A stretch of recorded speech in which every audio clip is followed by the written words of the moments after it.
오늘 주시는 하나님 말씀은 고린도전서 3장 8절부터 15절까지 말씀입니다. 한 절씩 읽겠습니다. 심는 이와 물 주는 이는 한 가지이나 각각 자기가 일한 대로 자기의 사항을 받으리라.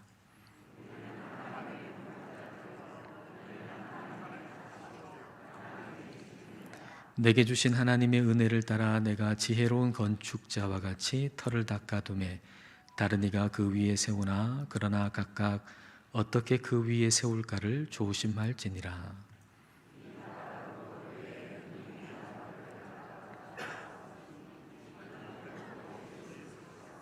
만일 누구든지 금이나 은이나 보석이나 나무나 풀이나 지프로 이 터 위에 세우면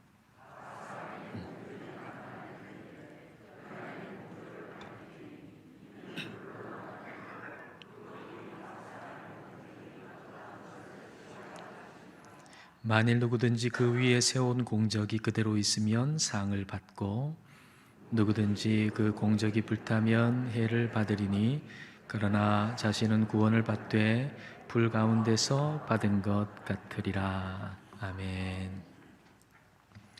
오늘 읽은 본문 8절과 9절을 다시 보겠습니다.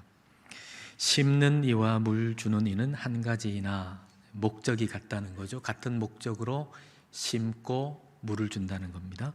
심는 이와 물 주는 이는 한 가지이나 각각 자기가 일한 대로 자기의 상을 받으리라. 우리는 하나님의 동력자들이요 너희는 하나님의 밭이요. 고린도 교회가 하나님의 밭이라면 바울과 아볼로는 하나님의 밭에서 일하는 하나님의 동력자라는 것입니다. 하나님하고 동력한다는 것이 아니라 하나님의 일을 함께하는 동력자라는 것이죠. 잘하게 하시는 하나님의 일에 한 사람은 심는 일로, 한 사람은 물 주는 일로 함께 동력한다는 것입니다. 이렇게 일은 다르지만 그 각자가 한 그 일에 대해서 상을 받는다라고 했습니다. 하나님께서 그 일의 종류는 다르지만 그러나 그 하나님의 일을 한 그 사람에게 그 상을 주신다. 그러니까 그 모든 일을 귀하게 여기신다라고 하는 얘기입니다. 그러므로 심는 이와 물 주는 일을 비교해서 누가 더 낫다, 어떤 일이 더 중요하다라고 그렇게 이야기하면서 나는 물 주는 이의 편, 나는 심는 이의 편, 뭐 그런 식으로 생각해서는 안 된다라는 얘기입니다. 밭의 입장에서 한번 생각해 보십시오. 밭의 입장에서 심는 이가 마음에 들어요. 그 바울이 마음에 들어요. 그래서 심는 걸 받아들이는데 근데 아볼로, 물 주는 이는 마음에 안 들어요. 그래서 물은 받아들이지 않는다면 자라게 하시는 하나님의 풍성하심을 결코 경험할 수가 없을 겁니다. 심는 이는 마음에 안 들어요. 그래서 심는 걸 받아들이지 않고 물 주는 건 또 좋아요. 그래서 물은 받아들였어요. 그렇다면 역시 마찬가지로 자라게 하시는 하나님의 풍성함을 결코 경험하지 못할 것입니다. 풍성함을 경험하지 못할 뿐만 아니라 상처를 받게 될 것입니다. 고린도 교회는 하나님의 밭으로 하나님이 주시는 열매로 가득해야 할 터인데 지금 오히려 상처로 가득한 교회가 되어 있습니다. 시기와 분쟁이 있고 이로 말미암아서 상처가 가득한 교회가 바로 고린도 교회였습니다. 바울파는 아볼로파 때문에 상처 입었다고 했을 거고요. 그리고 아볼로파는 바울파 때문에 상처를 입었다고, 저 성도 때문에 상처를 입었다고 생각하고 있었을 겁니다. 여러분은 상처가 있습니까? 그 상처를 여러분은 어떻게 다루십니까? 우리가 받는 상처의 대부분은, 전부 다 그렇지는 않겠지만 그러나 대부분은 우리가 죄인이기 때문에 받는 상처입니다. 하나님이 주인이신데 하나님이 주인이 아니고 내가 주인인 것처럼 살아가기 때문에 받는 상처인 거죠. 우리는 밭이잖아요. 그리고 이 밭의 주인은 하나님이신 거죠. 그런데 하나님이 그 밭에 포도를 심었는데 왜 사과를 안 심었냐고 상처를 입는 거죠. 이게 죄인이 받는 상처인 거예요. 내 뜻대로 안 되어서 입는 상처. 또는 저 사람이 성공했어요, 잘 됐어요. 그러면 괜히 시기가 나고 미워지고 배가 아픈 거죠. 이게 죄인이 경험하는 상처인 겁니다. 창세기에 나오는 가인과 좀 비슷하죠. 가인이 왜 상처를 입었나요? 내가 하나님께 예배를 드렸는데 하나님이 내가 기대한 응답을 주시지 않는 거예요. 그래서 상처를 입은 거죠. 하나님께 이렇게 하면 하나님이 이렇게 응답을 주실 것이라고 기대했는데 내가 기대한 걸 하나님이 주시지 않으니까 상처 입은 거. 이게 가인의 상처죠. 그리고 동생 아벨이 가인한테, 그 형한테 해를 끼친 게 있습니까? 그 동생 아벨이 하나님께 예배를 잘 드렸어요. 그리고 그 예배가 하나님이 받으시는 예배가 됐어요. 그것 때문에 상처를 받은 거 아닙니까? 저 사람이 기도를 해가지고 기도의 응답을 받은 것 때문에 내가 상처를 받은 거예요. 저 사람이 나한테 해를 끼친 거 아무것도 없어요. 그런데 저 성도는 하나님께 기도해가지고 응답을 받았는데 나는 응답을 못 받았단 말이에요. 그것 때문에 상처를 받는 것이죠. 그리고 급기야 그 동생을 죽였습니다. 우리는 이런저런 이유로 또는 우리 자신도 알지 못하는 이유로 우리는 상처를 받습니다. 그리고 많은 경우에 그 상처를 스스로 키웁니다. 크게. 상처라고 하는 알을 품고 미움, 살인이라고 하는 괴물을 부화시키는 것이죠. 그래도 나는 그리스도인인데 내가 이러면 안 되지라고 생각하는 사람은 자꾸 애를 씁니다. 이렇게 되지 않으려고. 상처를 잊어버리려고 애를 쓰고 노력을 하는데 한 번 입은 상처는 결코 쉽게 잊혀지지 않습니다. 이럴 때 어떻게 해야 될까요? 이럴 때 우리는 어떻게 해야 될까요? 이럴 때 우리가 해야 할 일은 상처를 잊어버리려고 하면 안 됩니다. 결코 그 상처는 잊혀지지 않습니다. 더 깊이 묵상해야 합니다.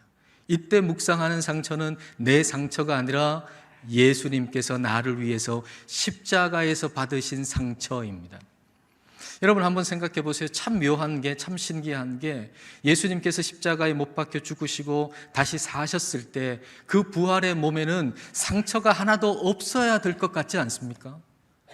근데 예수님께서 부활하신 다음에 그 부활의 몸에는 손발에 못자국이 그대로 있었어요. 옆구리에 창에 찔려서 난 상처가 그대로 있었어요. 영원한 상처죠. 영원한 상처. 우리가 예수님을 다시 만나게 될 때 그때 예수님도 역시 우리가 보게 되는 예수님은 손발에 못자국이 그대로 있고 옆구리에 상처가 그대로 있는 모습일 것입니다. 근데 왜 그럴까요? 왜 영원한 상처를 가지고 계신 걸까요? 그 영원한 상처는 바로 우리를 낫게 해주시는 상처이기 때문이에요. 우리를 낫게 해주시는 상처. 여러분 안에 있는 그 상처 때문에 몹시 괴로워하고 계시다면 여러분 자신의 상처를 묵상하지 마시고 여러분을 위해서 십자가에서 입으신 예수님의 상처를 깊이 묵상하십시오. 그러면 어느 순간 내 상처가 아물었다는 걸 알게 될 겁니다. 어느 순간 그 상처를 생각하지 않는 순간이 생기게 될 겁니다. 아침에 일어나는 즉시 그 상처가 떠올랐는데 매일 매 순간 그 상처가 떠올랐는데 예수님의 상처를 깊이 묵상하고 나서는 어느 순간 내 상처가 아물었다는 사실을 깨닫게 될 겁니다. 그리고 내가 생각하지도 못했던 평안이 내 안에 찾아왔다는 걸 경험하게 될 것입니다. 내가 이렇게 상처를 입고 내 마음속에 어떻게 평안이 있겠는가라고 생각했는데 어느 순간 내 마음속에 내가 생각하지도 못했던 평안이 찾아오는 거예요. 그리고 내가 그 상처를 입기 전보다 오히려 더 예수님의 상처를 깊이 묵상했기 때문에 예수님과 더 가까이 있는 자기 자신을 발견하게 될 것입니다. 이렇게 해서 좋지 않은 밭이 좋은 밭이 되는 거예요. 좋은 밭이라고 하는 건 내가 원하는 대로 되지 않을 때 상처 안 입는 거예요. 좋지 않은 밭은요, 내가 원하는 대로 안 되면 상처 입어요. 그러나 좋은 밭은 내가 원하는 대로 되지 않아도 상처 입지 않는 거, 이게 좋은 밭이에요. 주인이 뿌리는 대로 받아들이고 주인이 물 주는 대로 그 물을 받아들이는 것이죠. 그리하여서 하나님의 자라게 하시는 풍성함을 경험하게 되는 것입니다. 이런 하나님의 좋은 밭 되시기를 축복합니다. 바울이 하나님의 밭이라고 하는 이미지로 교회를 이야기한 다음에 그 다음에 하나님의 집, 건물로 비유하면서 이야기를 이어갑니다. 9절 끝부분부터 10절까지 보겠습니다. 하나님의 집이니라. 내게 주신 하나님의 은혜를 따라 내가 지혜로운 건축자와 같이 터를 닦아두매 다른 이가 그 위에 세우나 그러나 각각 어떻게 그 위에 세울까를 조심할지니라.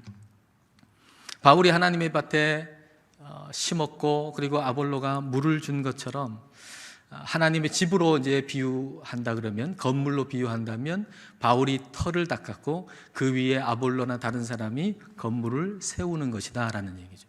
그런데 그 터에 합당하게 건물을 세워야 된다라는 얘기인데요. 그러면 그 터는 뭘까요? 바울이 닦았다고 하는 그 터, 그게 뭔가요? 11절 말씀 다 같이 읽겠습니다.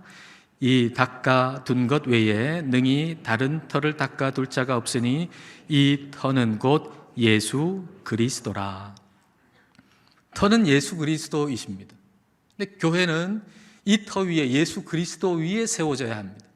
사역자들은 예수 그리스도 위에 자기에게 맡겨진 사역을 해야 합니다. 사역자뿐만 아니라 예수님을 믿는 모든 그리스도인들은 이 터 위에, 예수 그리스도 위에, 예수 그리스도를 믿는 믿음 위에 자기의 삶을 세워 나가야 합니다. 자, 12절과 13절을 보십시오.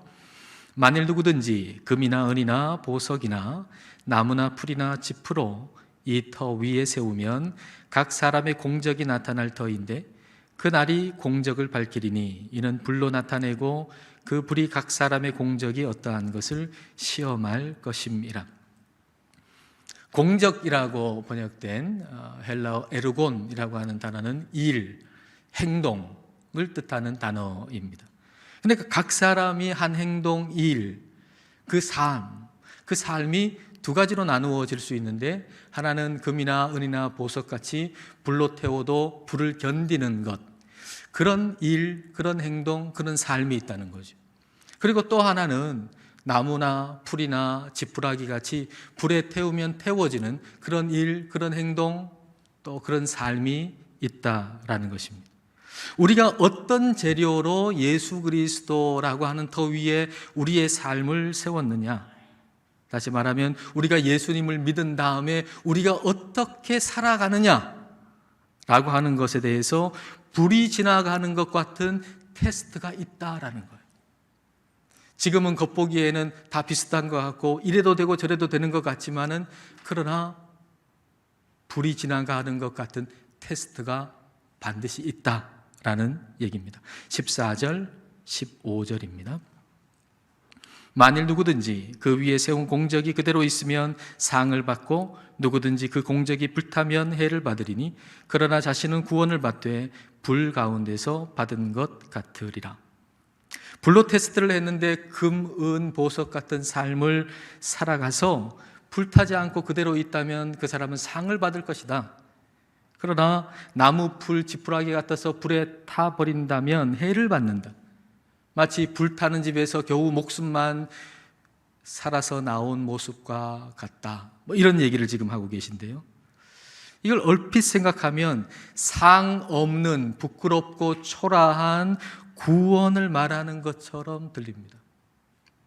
여러분, 구원은 받았는데 천국의 저 구석텅이에서 너무 초라해가지고 너무 부끄러워서 얼굴도 못 들고 천국의 저 구석에서 받아야 하는, 있어야 하는 부끄러운 구원이 있을까요? 여러분, 우리가 예수님 믿고 구원을 받았는데 저 천국에 가가지고 천국 구석에서 처박혀 있어야만 하는 그런 부끄러운 구원도 존재할까요?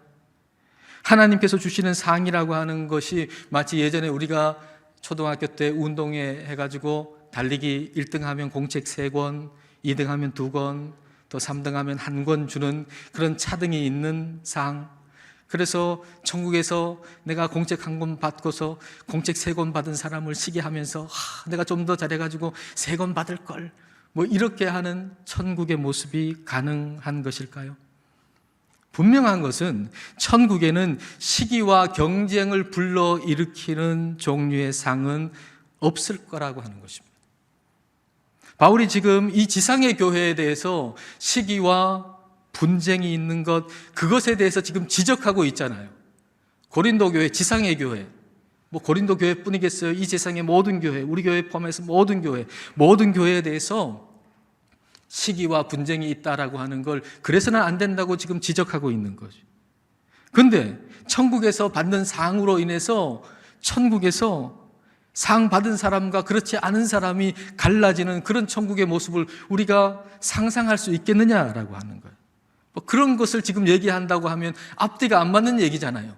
이 지상에 있는 교회도 시기와 분쟁이 있으면 안 되는데, 진짜 천국에 있는 교회에서 그 상 때문에 갈라져가지고 분쟁한다면은 그거 어떻게 천국이라고 할 수 있겠나요?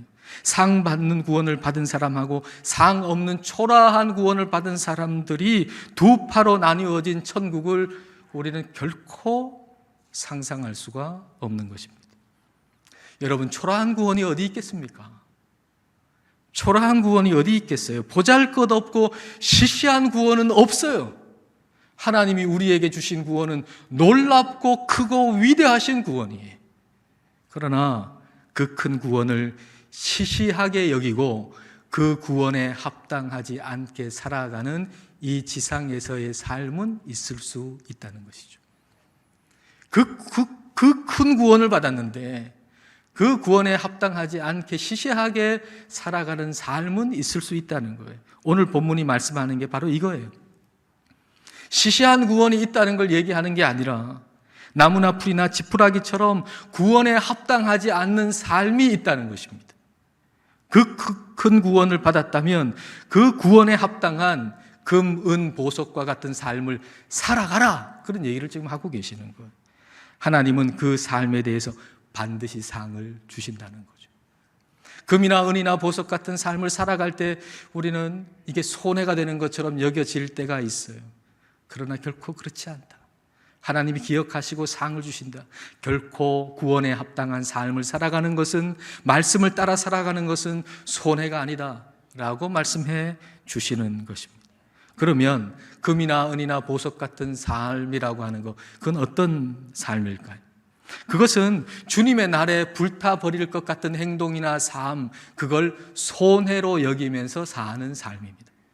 예수님을 믿고 그 터 위에 나무나 풀이나 지푸라기 같은, 그러니까 구원에 합당하지 않는 삶을 살아가는 이유는 뭘까요? 그게 이익이 된다고 생각하기 때문이죠. 예수님 믿는 사람인데, 예수님을 믿는데 내가 세상 방법하고 똑같이 사는 거예요. 그렇게 사는 이유는 뭔가요? 그게 이익이 된다고 생각하기 때문에 그렇게 사는 거죠.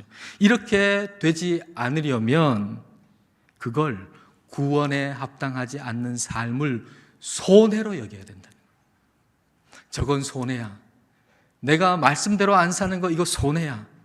그걸 손해로 여겨야 된다는 거예요. 자, 빌립보서 3장이 이걸 잘 말씀해 주십니다. 3장 7절 8절. 그러나 무엇이든지 내게 유익하던 것을 내가 그리스도를 위하여 다 해로, 손해로 여길 뿐더러 또한 모든 것을 해로, 손해로 여김은 내 주 그리스도 예수를 아는 지식이 가장 고상하기 때문이라. 내가 성공하고 인기가 올라가도 그거로 인해서 내가 하나님과 예수님과 멀어진다면 그 성공과 인기를 손해로 여긴다는 거예요. 내가 건강한데 그 건강으로 이 세상의 쾌락과 즐거움을 따라다니는 것, 그거 얻으려고 살아가는 것, 그래서 하나님과 멀어진다면 내 건강을 손해로 여긴다는 거예요. 내 자녀가 지금 돈도 잘 벌고 지금 잘 되고 있어요. 그러나 그것 때문에 내 자녀가 예수님과 멀어지고 있다면 그것을 손해로 여긴다는 거예요. 이걸 손해로 여기고 산다면 그러면 이 땅에선 뭘 상으로 여기고 살까요? 그 사람은. 자, 이런 것들을 손해로 여긴다면, 우리 예수님과 멀어지는 그걸 손해로 여긴다면 그 사람은 이 땅에서 무엇을 상으로 여기면서 살고 있을까요? 중요한 것은 이 땅에서 뭘 상으로 여기고 사느냐 하는 거예요. 주님의 날에 주님께서 주시는 상을 우리는 사모해야 됩니다. 그러나 우리는 그 상이 구체적으로 뭔지 잘 몰라요. 그게 분명히 크고 어마어마하게 좋을 것이라고 하는 사실은 분명히 알겠는데 그게 구체적으로 어떤 것인지 우리는 잘 몰라요. 그 상은 너무 멀리 있는 것 같아요. 그렇기 때문에 우리는 지금 이 세상에서 무엇을 상으로 여기느냐를 분명히 해야 하는 거예요. 그 상을 받는 사람은 이 지상에서 상이 뭔가를 분명히 해야 돼요. 여러분 볼링 치는데 이제 초보자가 볼링을 칠 때 이 핀이 멀리 있잖아요. 상당히 멀리 있잖아요. 근데 그 핀을 좀 맞춰보려고 막 힘있게 온 힘을 다해서 탁 던지는데 그 공이 그냥 도랑으로 빠져버리잖아요. 그럼 어떻게 조언을 해주나요? 저 앞에 있는 저 핀 말고, 저것도 보이지만 너무 머니까 저거 말고 그 레인에 뭐가 있죠? 그 레인 위치, 그 핀 위치하고 똑같이 세모 표시가 이렇게 레인 위에 있잖아요. 더 가까운 곳에. 그 세모 표시 보고 던져라. 그렇게 가르쳐 주잖아요. 마찬가지예요. 우리도 천국에서 주실 상이 너무 멀어요. 잘 안 보여요. 뭔지 잘 모르겠어요. 도랑에 자꾸 빠진다고요. 마치 이 세상에서 받는 상처럼 내가 여기서 열심히 신앙생활하면 천국에 가가지고 100평짜리 살고 열심히 안 하면 30평짜리 살고 내가 100평짜리 집에 살아야지. 이런 생각을 한단 말이에요. 도랑에 빠지는 거죠. 그렇게 하지 않기 위해서 우리는 이 세상에서의 상이 뭔가 분명히 알고 살아야 돼요. 여러분 오늘 이거 하나 분명히 여러분 붙잡으시길 원합니다. 이 땅에서 우리가 뭘 상으로 여겨야 될까요? 그 상은 뭘까요? 자, 마태복음 25장 21절입니다. 그 주인이 이르되 잘하였도다 착하고 충성된 종아 내가 적은 일에 충성하였음에 내가 많은 것을 내게 맡기리니 내 주인의 즐거움에 참여할지어다 하고 많은 걸 맡긴다 그랬어요. 착하고 충성된 종에게 많은 것. 그 많은 것이라고 하는 건 많은 소유가 아니라 많은 책임감이에요. 많은 책임감. 그 많은 책임감이 상이에요. 근데 그 많은 책임감이 뭘까요? 그 많은 책임감을 주셔서 그래서 주인의 즐거움에 참여할 수 있게 됐다 그랬어요. 주인의 즐거움은 뭔가요? 우리 주님의 즐거움은 자 누가복음 15장 7절 말씀 우리 다 같이 읽겠습니다. 내가 너희에게 이르노니 이와 같이 죄인 한 사람이 회개하면 하늘에서는 회개할 것 없는 의인 99으로 말미암아 기뻐하는 것보다 더하리라. 죄인 한 사람이 주님께로 돌아와서 주님의 제자가 되고 참 행복을 누리는 것, 그게 예수님께서 기뻐하시는 거라는 거예요. 주님은 충성된 자에게 바로 이 책임감을 더 많이 맡기는 거죠. 영혼에 대한 책임감. 여러분, 영혼에 대한 책임감이 상이에요.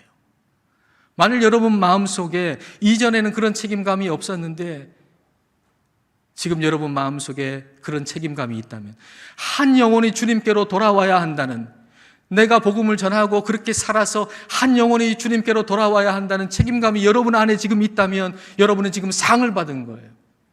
이전에는 안 그랬는데 내 자녀, 내 가족, 내 친지가 예수님을 믿어야 한다는 강한 부담감이 여러분에게 있다면 그것은 여러분이 지금 상을 받은 거예요.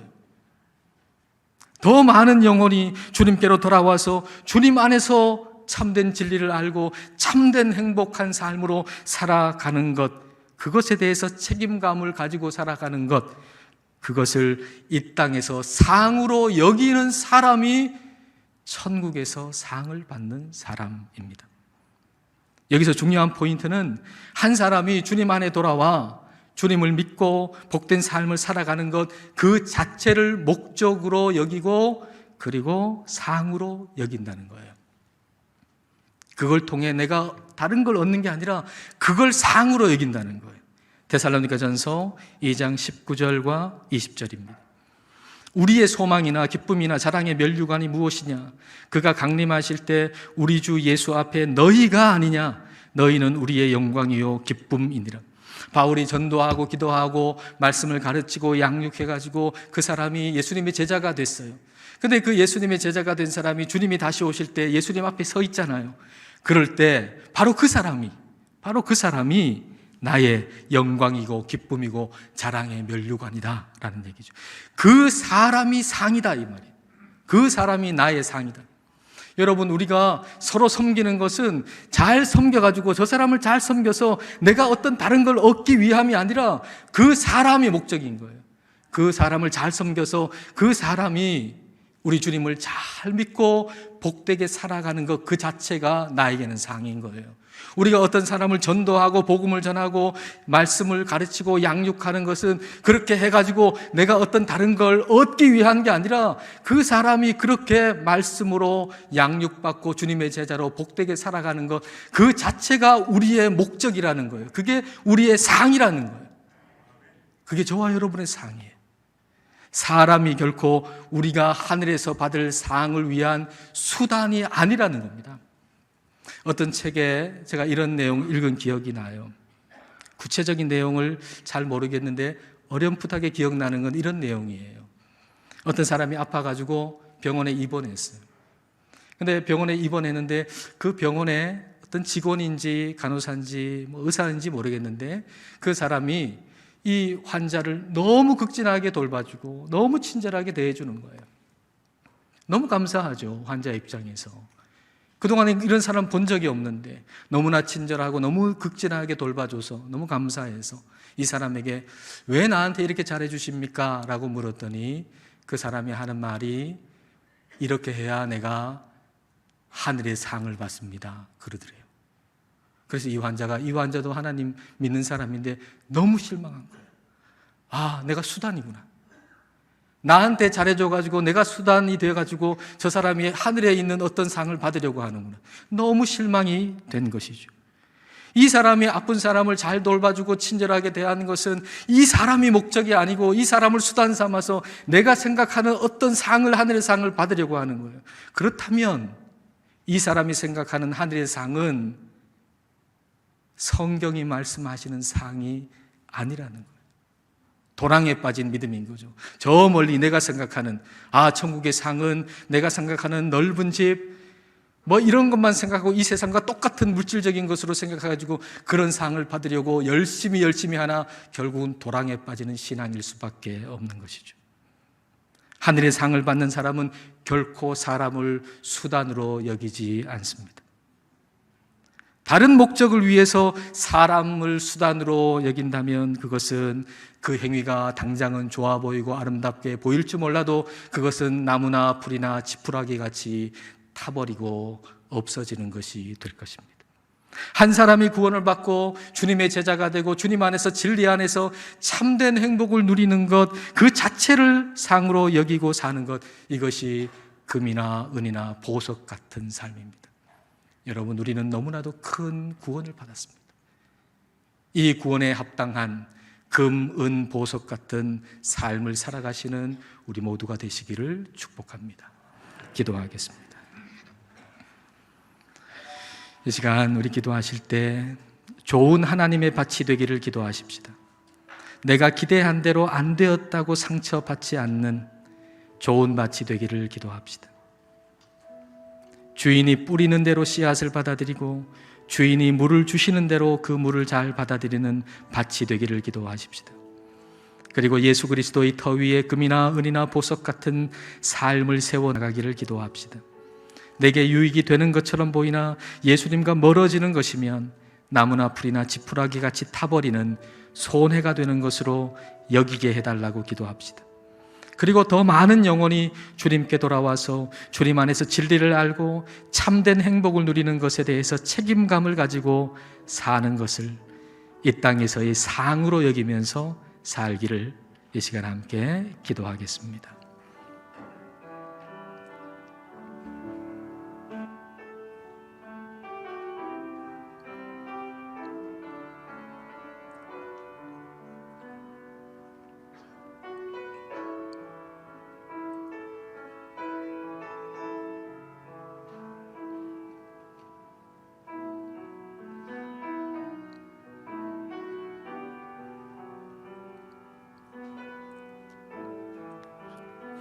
하나님 아버지, 주님께서 그 크신 구원을 베풀어 주셨음에도 불구하고 그 큰 구원에 대해서 감사하여 금이나 은이나 보석 같은 삶을 살기보다 우리가 기대한 대로 안 된다고 상처받는 삶, 또 내게 이익이 된다고 여기면서 구원에 합당하지 않은 삶을 살아서 결국에는 불에 타버릴 나무나 짚이나 풀 같은 삶을 살아가는 우리들을 불쌍히 여기셔서 오늘 말씀을 주신 것을 감사드립니다.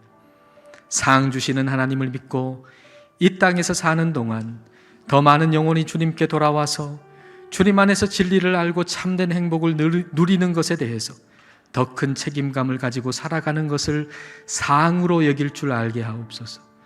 그런 책임감으로 살고 복음을 전하여 예수님을 알고 구원받게 된 그 사람을 가장 큰 상으로 여기면서 사는 금이나 은이나 보석 같은 삶을 살게 하옵소서. 예수님 이름으로 기도드립니다. 아멘.